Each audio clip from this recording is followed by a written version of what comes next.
दोस्तों, आज भारत और साउथ अफ्रीका के बीच पहला T20 मैच खेल गया और ये मैच बेहद रोमांचक रहा। जी हां, इस वीडियो में हम आपको इस मैच का पूरा हाइलाइट्स बताएंगे, तो वीडियो को अंत तक जरूर देखें। और अगर वीडियो पसंद आया तो एक लाइक जरूर करें। लाइक टारगेट है 1000 लाइक्स। दोस्तों, भारत और दक्षिण अफ्रीका के बीच पहला T20 मुकाबला आज कटक में खेला गया। टॉस के समय दोनों टीमों के खिलाड़ियों में उत्साह साफ दिखाई दे रहा था। टॉस दक्षिण अफ्रीका के कप्तान एडेन मार्करम ने जीता और बिना किसी झिझक के पहले गेंदबाजी करने का फैसला किया। उनका मानना था कि पिच पर शुरुआती समय में गेंदबाजों को मदद मिल सकती है, इसलिए भारत को शुरुआत में दबाव में लाना आसान होगा। भारतीय टीम की तरफ से ओपनिंग करने उतरे अभिषेक शर्मा और उपकप्तान शुभमन गिल। सभी की नजरें शुभमन पर थीं, क्योंकि वह चोट से वापस लौटे थे और हर कोई उम्मीद कर रहा था कि वह शानदार पारी खेलेंगे। दक्षिण अफ्रीका की ओर से पहला ओवर डालने आए लुंगी एनगिडी। उन्होंने अपनी दूसरी ही गेंद पर शुभमन गिल को एक चौका दे दिया। गिल ने थोड़ा सा रूम बनाकर थर्ड मैन की दिशा में गेंद को स्लाइस किया और बाउंड्री निकाल ली। ऐसा लगा कि उनकी पारी अच्छी चलेगी, लेकिन अगली ही गेंद पर कहानी बदल गई। एनगिडी की लेंथ गेंद मिडिल और लेग की लाइन पर पड़ी। गिल थोड़ा बाहर हटकर गेंद को टाइम करते हुए मिड ऑफ के ऊपर से खेलना चाहते थे, लेकिन उन्हें बिल्कुल भी टाइमिंग नहीं मिली। गेंद हवा में काफी ऊंची चली गई और यानसन ने अपने दाएं ओर 2-3 कदम चलते हुए बेहद आसान कैच लपक लिया। ऐसा लगा कि गेंद रुककर आई और उछाल भी थोड़ी ज्यादा थी, जिस कारण गिल शॉट को पूरी तरह नियंत्रित नहीं कर पाए। चोट से वापसी कर रहे गिल के लिए यह निराशाजनक शुरुआत रही। वे सिर्फ 4 रन बनाकर आउट हो गए और भारत का स्कोर शुरुआती ओवर में ही 1 विकेट पर 4 रन हो गया। अब बल्लेबाजी करने आए भारतीय कप्तान सूर्यकुमार यादव। उनके आने के बाद अभिषेक और सूर्या दोनों ने थोड़ी संभल कर बल्लेबाजी शुरू की। पहले ओवर में भारत को 6 रन मिले, लेकिन यानसन का दूसरा ओवर बेहद कसा हुआ रहा, जिसमें भारत सिर्फ 1 रन ही जोड़ पाया। दक्षिण अफ्रीकी गेंदबाजन शुरू से ही लाइन लेंथ पर टिके रहे और भारतीय 1 रन ही जोड़ पाया। तीसरे ओवर में आखिरकार सूर्यकुमार यादव ने हाथ खोलने शुरू किए। ओवर की दूसरी गेंद पर उन्होंने मिड विकेट के ऊपर से शानदार चौका लगाया। अगली ही गेंद पर उन्होंने अपने अंदाज में एक बेहतरीन छक्का जड़ दिया। यह गेंद फुल लेंथ पर थी और पैड पर आ रही थी, जो सूर्या का पसंदीदा एरिया माना जाता है। उन्होंने गेंद को अपने पैड से पिक करते हुए डीप स्क्वायर लेग के ऊपर से काफी दूर भेज दिया। स्टेडियम में मौजूद दर्शक सूर्या की इस टाइमिंग और ताकत को देखकर खुश हो उठे, लेकिन छक्का लगाने के बाद अगली ही गेंद पर सूर्यकुमार यादव भी उसी गलती का शिकार हो गए जो शुभमन गिल ने की थी। गेंद गुड लेंथ पर ऑफ स्टंप के पास पड़ी और सूर्या ने इसे हल्के हाथ से मिड ऑन के ऊपर चिप करने की कोशिश की। गेंद पिच पर थोड़ी रुककर आई, उन्हें फिर से टाइमिंग नहीं मिली और गेंद सीधी हवा में चली गई। इस बार मार्करम ने मिड ऑन पर आसान कैच पकड़कर भारतीय कप्तान को पवेलियन भेज दिया। सूर्या ने 12 रन बनाए और भारत 17 रन पर अपने दोनों मुख्य बल्लेबाज खो चुका था। पावर प्ले में इतने समान तरीके से 2 विकेट गिरना भारतीय टीम के लिए बड़ा झटका था। इसके बाद बल्लेबाजी करने आए युवा खिलाड़ी तिलक वर्मा। उसी ओवर की चौथी गेंद पर अभिषेक शर्मा ने यानसन की शॉट गेंद को पुल करते हुए शानदार छक्का लगाया। यह शॉट भारत की पारी में पहली बार आत्मविश्वास लाता दिखा और दर्शकों ने भी जोरदार तालियां बजाईं। चौथा ओवर डालने आए लुथो सिपामला। उनकी पहली गेंद विकेट कीपर के पास से निकलकर बायज में 4 रन के रूप में भारत को मिल गई। हालांकि इसके बाद सिपामला ने बेहद सटीक गेंदबाजी की और अगली 5 गेंदों में भारत सिर्फ 4 रन ही जोड़ पाया। भारतीय बल्लेबाजों को उनकी लाइन लेंथ समझने में दिक्कत आई और रन बनाना मुश्किल हो गया। इस ओवर से भारत को कुल 6 रन मिले। पहले 5 ओवरों में भारत की शुरुआत काफी धीमी और संघर्षपूर्ण रही। दोनों शीर्ष बल्लेबाज जल्दी आउट हो गए थे और जो खिलाड़ी क्रीज पर थे उन्हें भी दक्षिण अफ्रीका की गेंदबाजी के सामने आसान नहीं लग रहा था। 5 ओवर के बाद भारत का स्कोर 32 रन पर 2 विकेट था और टीम को आगे अच्छी साझेदारी की जरूरत थी ताकि पारी को स्थिर किया जा सके। पावर प्ले का आखिरी यानी छठा ओवर फेंकने आए मार्को यानसन। भारत को शुरुआती झटकों के बाद अब तिलक वर्मा और अभिषेक शर्मा से उम्मीद थी कि वे रन गति बढ़ाएंगे। ओवर की दूसरी गेंद पर तिलक ने बेहतरीन टाइमिंग के साथ मिड विकेट की दिशा में चौका जड़ दिया। गेंद बल्ले पर इतनी शानदार आई कि फील्डर को हिलने का भी मौका नहीं मिला। फिर ओवर की आखिरी गेंद भी तिलक ने उसी आत्मविश्वास के साथ खेली और एक और चौका लगा दिया। ओवर से कुल 8 रन आए और इसके साथ ही पावर प्ले के 6 ओवर खत्म हुए। भारत का स्कोर था 40 रन पर 2 विकेट। यह भी दिलचस्प रहा कि पहली बार अभिषेक शर्मा ने पूरा पावर प्ले खेल लिया, लेकिन इसके बावजूद रन सिर्फ 40 ही बने। यह शुरुआत भारत के हिसाब से थोड़ी धीमी मानी गई, क्योंकि टीम ने 2 विकेट भी गंवा दिए थे और रन गति भी बहुत तेज नहीं थी। लेकिन 7वें ओवर में माहौल थोड़ा बदला। सिपामला गेंदबाजी करने आए और अभिषेक ने आते ही उन पर प्रहार शुरू कर दिया। उन्होंने लगातार 2 गेंदों पर खूबसूरत चौके जमाए, एक एक्स्ट्रा कवर दिशा में और दूसरा मिड विकेट के ऊपर से। ऐसा लगने लगा कि अब भारत की पारी गति पकड़ने वाली है। दर्शक भी उत्साहित हो उठे थे, क्योंकि अभिषेक के शॉट काफी आकर्षक थे। मगर सिपामला ने तुरंत वापसी की। अगली ही गेंद स्लोअर लेंथ पर लेग स्टंप की तरफ फेंकी गई। अभिषेक सफल होकर अंदर आए और गेंद को फाइन लेग की दिशा में हेल्प करने का प्रयास किया, लेकिन गेंद में इतनी रफ्तार नहीं थी कि वह बाउंड्री तक जा सके। गेंद हवा में तैरती हुई फाइन लेग के पास जा रही थी। यानसन ने तेजी से बाएं ओर दौड़ लगाई और डाइव लगाकर एक शानदार कैच पकड़ लिया। अभिषेक को यकीन ही नहीं हुआ कि वह आउट हो गए हैं। चेहरे पर निराशा साफ दिख रही थी, क्योंकि टीम थोड़ी रफ्तार पकड़ ही रही थी कि एक और विकेट गिर गया। अभिषेक शर्मा ने 12 गेंदों में 17 रन बनाए और भारत का तीसरा विकेट 48 रन पर गिरा। इसके बाद टीम ने थोड़ी रणनीति बदली और अक्षर पटेल को प्रमोट करते हुए ऊपर भेजा गया, ताकि वे पारी को स्थिर करें और स्ट्राइक रोटेट करते रहें। 8वां ओवर डालने आए एनरिक नॉर्किया। उनकी गति और सटीकता के सामने भारतीय बल्लेबाज बड़े शॉट नहीं खेल पाए। इस ओवर से भारत को सिर्फ 4 सिंगल्स मिले। नॉर्किया ने अपनी तेज गेंदों से बल्लेबाजों को खुलकर खेलने ही नहीं दिया और लगातार दबाव बनाए रखा। 9वां ओवर आया केशव महाराज की स्पिन गेंदबाजी के साथ। तिलक और अक्षर ने इस ओवर में जोखिम कम लिया और स्ट्राइक बदलकर रन जुटाते रहे। हालांकि ओवर में कोई बाउंड्री नहीं आई, लेकिन बल्लेबाजों ने समझदारी दिखाते हुए 9 रन हासिल कर ली। ये ओवर भारत के लिए उपयोगी साबित हुआ, क्योंकि बाउंड्री न होने के बावजूद रन गति थोड़ी बढ़ी और विकेट भी सुरक्षित रहे। 10वां ओवर नॉर्किया लेकर आए और इस बार तिलक वर्मा ने शानदार हमला किया। ओवर की एक गेंद जरा सी छोटी पड़ गई और ऑफ स्टंप के पास थी। तिलक ने बैकफुट पर जाकर जोरदार स्वाइप मारा और गेंद सीधी डीप स्क्वायर लेग के ऊपर से 89 मीटर दूर जाकर गिरी। यह छक्का इतना लंबा था कि गेंद स्टेडियम की छत पर टकराकर बाहर चली गई। चौथे अंपायर को नई गेंद की बॉक्स लेकर मैदान में आना पड़ा। तिलक की इस ताकत ने दर्शकों को रोमांचित कर दिया और भारतीय डगआउट में भी उत्साह बढ़ा। हालांकि इस ओवर में छक्के के अलावा कोई बड़ा शॉट नहीं आया। बाकी गेंदों पर बल्लेबाजों ने सावधानी बरती और सिंगल डबल लेकर ओवर से कुल 8 रन निकाले, जो स्थिति के हिसाब से ठीक था। पहले 10 ओवर पूरे होने के बाद भारत का स्कोर 71 रन पर 3 विकेट था। टीम मुश्किल शुरुआत के बाद अब थोड़ा संभली हुई दिखाई दे रही थी। हालांकि रन गति अभी भी बहुत तेज नहीं थी, लेकिन पारी का मध्य हिस्सा स्थिर जरूर हो गया था। 11वां ओवर डालने आए स्पिनर डोनोवन फेरेरा। भारतीय बल्लेबाज इस समय रन गति बढ़ाने की कोशिश कर रहे थे, लेकिन फेरेरा की सटीक स्पिन गेंदबाजी के सामने उन्हें कोई बड़ी गेंद खेलने का मौका नहीं मिला। इस ओवर में एक भी बाउंड्री नहीं आई और भारत को केवल 5 रन ही मिल सके। इसी बीच मैदान पर ओस भी उतरनी शुरू हो चुकी थी। इसका सीधा मतलब था कि भारत को पहली पारी में अच्छा स्कोर बनाना ही पड़ेगा, क्योंकि दूसरी पारी में गेंदबाजों के लिए गेंद पकड़ना भी मुश्किल हो सकता था। ओस की वजह से भारतीय बल्लेबाज बड़े शॉट मारने की कोशिश कर रहे थे, लेकिन गेंद बैट पर अच्छे से नहीं आ रही थी। रन गति रुक रुक कर चल रही थी और भारत को एक ऐसे बल्लेबाज की जरूरत थी जो कुछ बड़े शॉट लगाकर मैच की दिशा बदल सके। लेकिन तभी एक और झटका लग गया। तिलक वर्मा, जो क्रीज पर अच्छी तरह सेट दिखाई दे रहे थे, लुंगी एनगिडी की गेंद पर आउट हो गए। ये छोटी गेंद लेग स्टंप की लाइन पर थी और तिलक ने पुल शॉट लगाने की कोशिश की, लेकिन टाइमिंग खराब रही और गेंद सीधे फाइन लेग पर खड़े यानसन के हाथों में चली गई। अब मैदान पर उतरे लंबे समय बाद टीम में वापसी कर रहे हार्दिक पांड्या।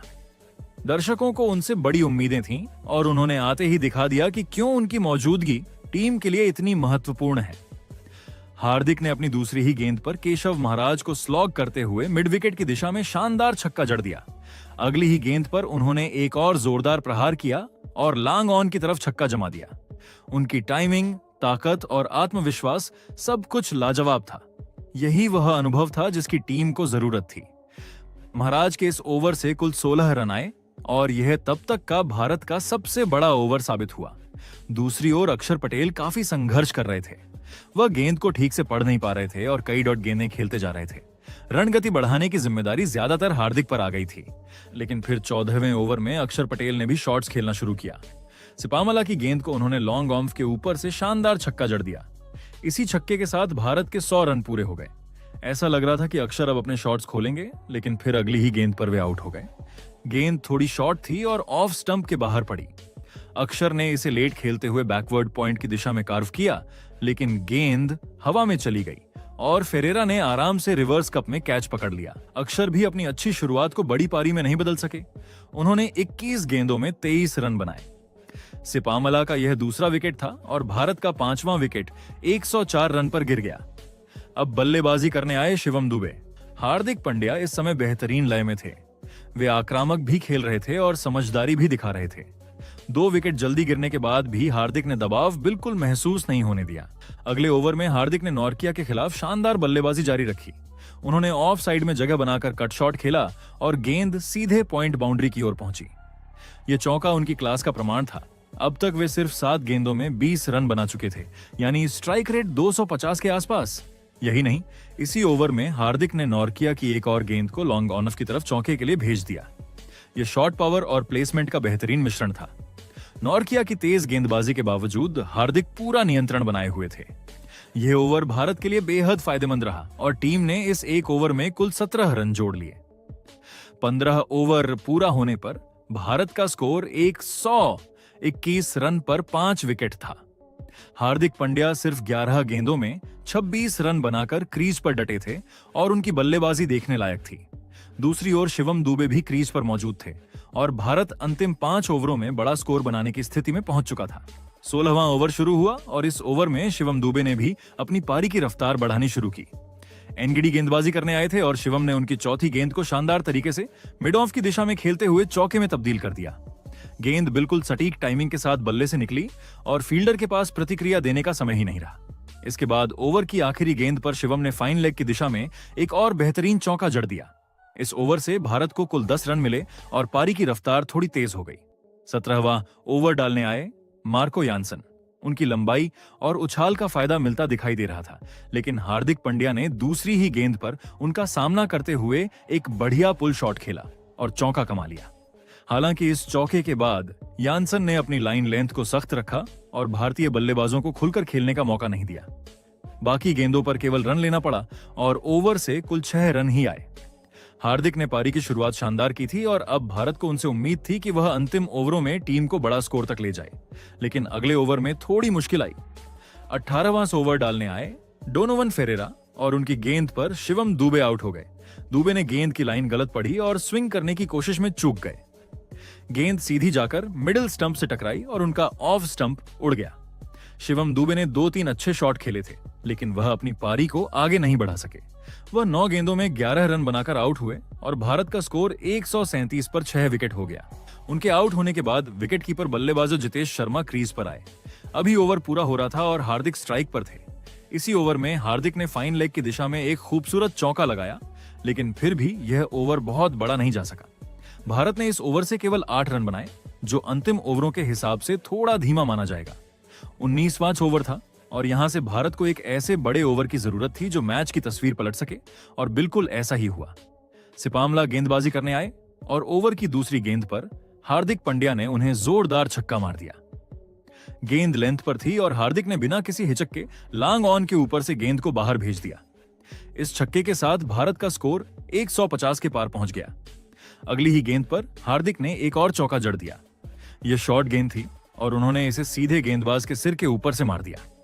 ओवर की आखिरी गेंद पर जितेश शर्मा ने भी अपनी उपस्थिति दर्ज कराते हुए एक शानदार छक्का लगाया। गेंद हल्की सी शॉर्ट पड़ी थी और जितेश ने स्विवल करते हुए डीप बैकवर्ड स्क्वायर लेग के ऊपर से गेंद को मैदान के बाहर भेज दिया। इस छक्के के साथ 19वें ओवर से भारत को पूरे 18 रन मिले। ये ओवर भारत की पारी का टर्निंग पॉइंट कहा जा सकता है, क्योंकि यहां से स्कोर तेजी से बढ़ा। अब बारी थी पारी के आखिरी ओवर की। 20वां ओवर डालने आए एनरिक नॉर्किया, जो अपनी तेज गेंदबाजी के लिए जाने जाते हैं। भारत को उम्मीद थी कि हार्दिक पांड्या यहां भी बड़े शॉट लगाएंगे और उन्होंने वही किया। ओवर की दूसरी गेंद पर नॉर्किया ने शॉर्ट गेंद फेंकी बाहर ऑफ स्टंप के। हार्दिक ने बैकफुट पर जाकर देर से खेला और गेंद को थर्ड मैन के ऊपर से छक्का मार दिया। इस छक्के के साथ हार्दिक पांड्या ने सिर्फ 25 गेंदों में अपना शानदार अर्धशतक पूरा किया, ये पारी भारत को जीवित रखने वाली पारी थी और कटक का पूरा स्टेडियम तालियों और शोर से गूंज उठा। इसी ओवर की चौथी गेंद पर हार्दिक ने लॉन्ग ऑन की दिशा में एक और चौका जड़ दिया। उनकी टाइमिंग लाजवाब थी और गेंद एकदम सीधी रेखा में बाउंड्री की ओर चली गई। इस ओवर में भारत ने 12 रन हासिल किए और पारी समाप्त हुई। भारत ने 20 ओवर में 6 विकेट खोकर कुल 175 रन बनाए। खास बात यह रही कि भारत ने आखिरी 10 ओवर में लगभग 100 रन बनाए, यानी पूरी पारी का आधा हिस्सा सिर्फ अंतिम चरण में आया। इसमें सबसे बड़ी भूमिका हार्दिक पांड्या ने निभाई, जिन्होंने 28 गेंदों में नाबाद 59 रन बनाए। उनकी पारी में 6 चौके और 4 छक्के शामिल थे। वहीं दूसरे छोर पर जितेश शर्मा भी नाबाद लौटे, जिन्होंने 5 गेंदों में 10 रन बनाए। भारत द्वारा दिए गए लक्ष्य का पीछा करने के लिए दक्षिण अफ्रीका की टीम मैदान पर उतरी। क्विंटन डी कॉक और कप्तान एडन मार्करम ने पारी की शुरुआत की। पहली गेंद से ही मैच में रोमांच आ गया। पहला ओवर डालने आए अर्शदीप सिंह और उन्होंने अपनी दूसरी ही गेंद पर भारत को शुरुआती सफलता दिला दी। गेंद फुल लेंथ पर थी, हल्का सा आउटस्विंग था और डी कॉक ने ड्राइव खेलने का प्रयास किया। गेंद उनके बल्ले का मोटा किनारा लेती हुई सीधे सेकंड स्लिप पर खड़े अभिषेक शर्मा के हाथों में चली गई। अभिषेक ने शानदार कैच पकड़ा और डी कॉक बिना असर छोड़े ही आउट हो गए। उन्होंने पिछली ओडीआई में शतक लगाया था, लेकिन वापसी के बाद इंटरनेशनल क्रिकेट में उनका फॉर्म स्थिर नहीं रहा है। डी कॉक के आउट होने के बाद क्रीज पर आए ट्रिस्टन स्टब्स। उन्होंने आते ही आत्मविश्वास दिखाते हुए एक चौका जड़ा। पहला ओवर 6 रन पर समाप्त हुआ। इसके बाद दूसरा ओवर डालने आए जसप्रीत बुमराह। बुमराह ने अपनी लाइन और लेंथ से बल्लेबाजों को जकड़ लिया और इस ओवर में सिर्फ 4 रन ही बने। तीसरा ओवर एक बार फिर अर्शदीप को दिया गया। ओवर की दूसरी गेंद पर स्टब्स ने लंबा शॉट खेला और लॉन्ग ऑफ की दिशा में चौका हासिल किया, पर अगली ही गेंद पर बड़ा मोड़ आया। गेंद बैट के पास से निकलते ही भारतीय खिलाड़ियों ने जोरदार कॉट बिहाइंड की अपील कर दी। अंपायर ने नॉट आउट दिया, लेकिन भारत ने तुरंत डीआरएस ले लिया। रिप्ले में साफ दिखा कि गेंद ने अंदरूनी किनारा छुआ था और स्टब्स आउट घोषित हुए। उन्होंने 14 रन की पारी खेली और 16 रन पर दक्षिण अफ्रीका का दूसरा विकेट गिर गया। इसके बाद मैदान पर आए युवा बल्लेबाज डेवॉल्ट ब्रेविस। चौथा ओवर जसप्रीत बुमराह लेकर आए। ओवर की पहली ही गेंद पर उन्होंने मार्करम को चकमा दिया। गेंद ने बाहरी किनारा लिया और स्लिप के पास से निकलकर 4 रन के लिए चली गई। थोड़े समय बाद ओवर की 5वीं गेंद पर मार्करम ने शानदार फ्लिक शॉट खेला। गेंद हवा में उड़ी और लेग साइड की तरफ सीधा छक्के के रूप में बाहर गई। इस ओवर से दक्षिण अफ्रीका को कुल 10 रन मिले। 5वां ओवर डालने का फैसला सूर्यकुमार यादव ने किया और उन्होंने गेंद सौंप दी वरुण चक्रवर्ती को, लेकिन यह निर्णय भारत के लिए उल्टा पड़ गया। ब्रेविस ने चक्रवर्ती को आते ही निशाना बनाया। पहले एक तेज चौका, फिर अगली ही गेंद पर एक शानदार छक्का जड़ दिया। यहां सूर्या से रणनीति में गलती हो गई। उन्हें अर्शदीप को एक और ओवर देना चाहिए था, जो पिच से बेहतर मदद ले रहे थे। पहले 5 ओवर खत्म होने तक दक्षिण अफ्रीका का स्कोर था 40 रन पर 2 विकेट। हालांकि 2 विकेट गिरे थे, लेकिन रणगति अच्छी थी और दक्षिण अफ्रीका लक्ष्य का पीछा करने में अभी पूरी तरह मुकाबले में बना हुआ था। पावर प्ले का आखिरी यानी 6ठा ओवर डालने आए अक्षर पटेल और उन्होंने आते ही भारत को बड़ी सफलता दिला दी। ओवर की पहली ही गेंद फ्लैट थी, मिडिल लेग की लाइन पर पड़ी और बिल्कुल नहीं घूमी। गेंद तेजी से स्किड होकर भीतर आई। मार्करम बैकफुट पर जाकर इसे लेग साइड में खेलना चाहते थे, लेकिन गेंद उनकी बैट की अंदरूनी धार को चकमा देकर सीधे जाकर लेग स्टंप से टकराई। मार्करम 14 रन बनाकर आउट हुए और दक्षिण अफ्रीका ने पावर प्ले में अपना तीसरा विकेट खो दिया। ओवर की आखिरी गेंद पर डेवॉल्ट ब्रेविस ने लॉन्ग ऑन के ऊपर से शानदार चौका जड़ा, लेकिन इसके बावजूद इस ओवर से सिर्फ 5 रन और 1 विकेट ही आया। पावर प्ले खत्म होने पर दक्षिण अफ्रीका का स्कोर था 45 रन पर 3 विकेट।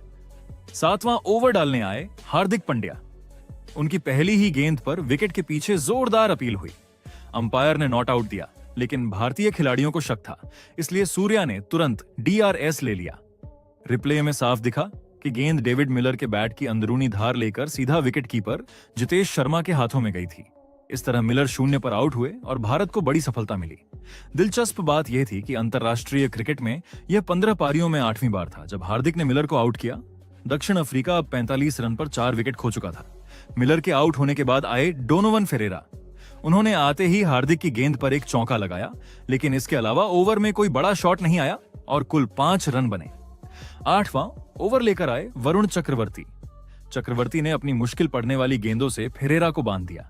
अंत में उन्होंने फेरेरा को विकेटकीपर जितेश शर्मा के हाथों कैच करवाकर पवेलियन भेज दिया। फेरेरा केवल 5 रन बना सके। इस विकेट के साथ दक्षिण अफ्रीका 50 रन पर ही 5 विकेट गंवा चुका था। चक्रवर्ती का यह ओवर शानदार रहा और यह ओवर विकेट मेडन साबित हुआ। 9वां ओवर हार्दिक पांड्या लेकर आए। ब्रेविस ने इस ओवर में एक चौका लगाया, जबकि मार्को यानसन, जो अभी अभी बल्लेबाजी करने आए थे, उन्होंने भी एक लंबा छक्का जड़ा। इससे दक्षिण अफ्रीका को कुछ राहत मिली और रणगति हल्की सी बढ़ी। 10वां ओवर फिर से चक्रवर्ती को दिया गया। यानसन ने ओवर की शुरुआत में उन पर प्रहार करते हुए एक शानदार छक्का जड़ दिया, लेकिन चक्रवर्ती ने तुरंत वापसी की।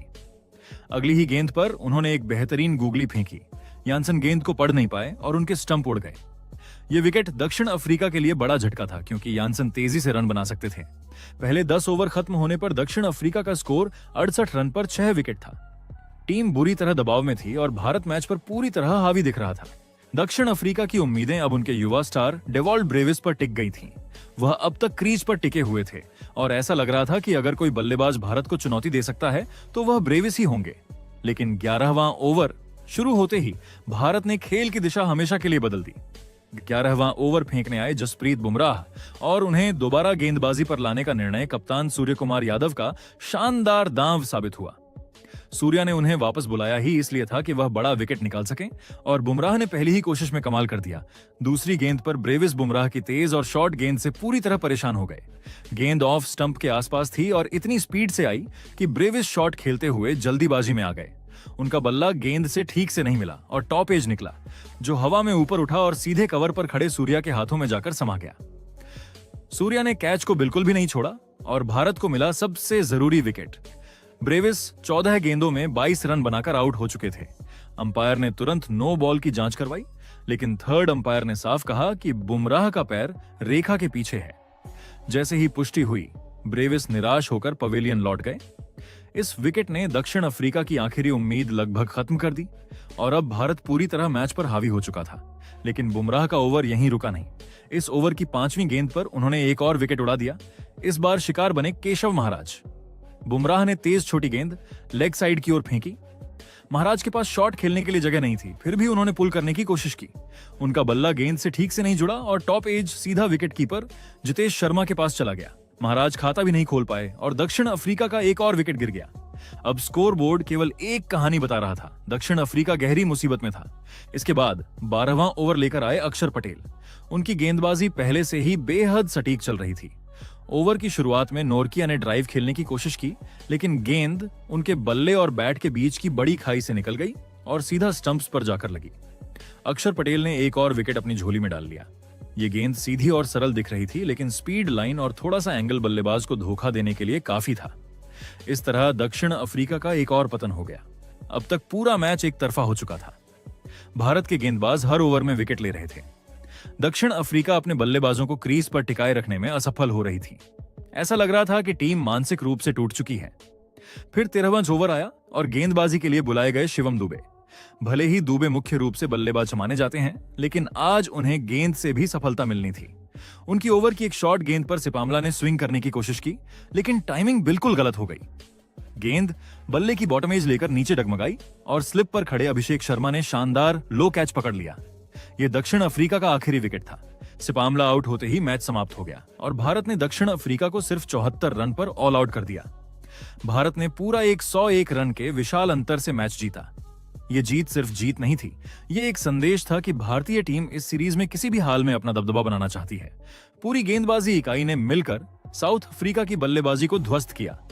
अर्शदीप सिंह, जसप्रीत बुमराह, वरुण चक्रवर्ती, अक्षर पटेल सबने 2-2 विकेट झटके। वही हार्दिक पांड्या और शिवम दुबे ने एक विकेट झटके। हर गेंदबाज ने अपना काम पूरी निपुणता के साथ किया।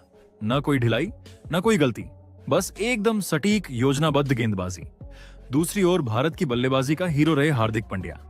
शुरुआती झटकों के बाद जब भारत मुश्किल में था, तब हार्दिक ने अपनी 59 रन की पारी से मैच की तस्वीर ही बदल दी। भारत ने अंतिम 10 ओवरों में लगभग 100 रन बनाए, जिससे मैच का पूरा प्रवाह बदल गया। गेंदबाजों ने फिर वही मोमेंटम उठाया और साउथ अफ्रीका की टीम को 15 ओवर से पहले ही धो दिया। भारत ने 5 मैचों की सीरीज की शुरुआत बिल्कुल धमाकेदार अंदाज में की है। तो दोस्तों, आपके हिसाब से भारत का इस जीत का हीरो कौन है? कमेंट जरूर करें।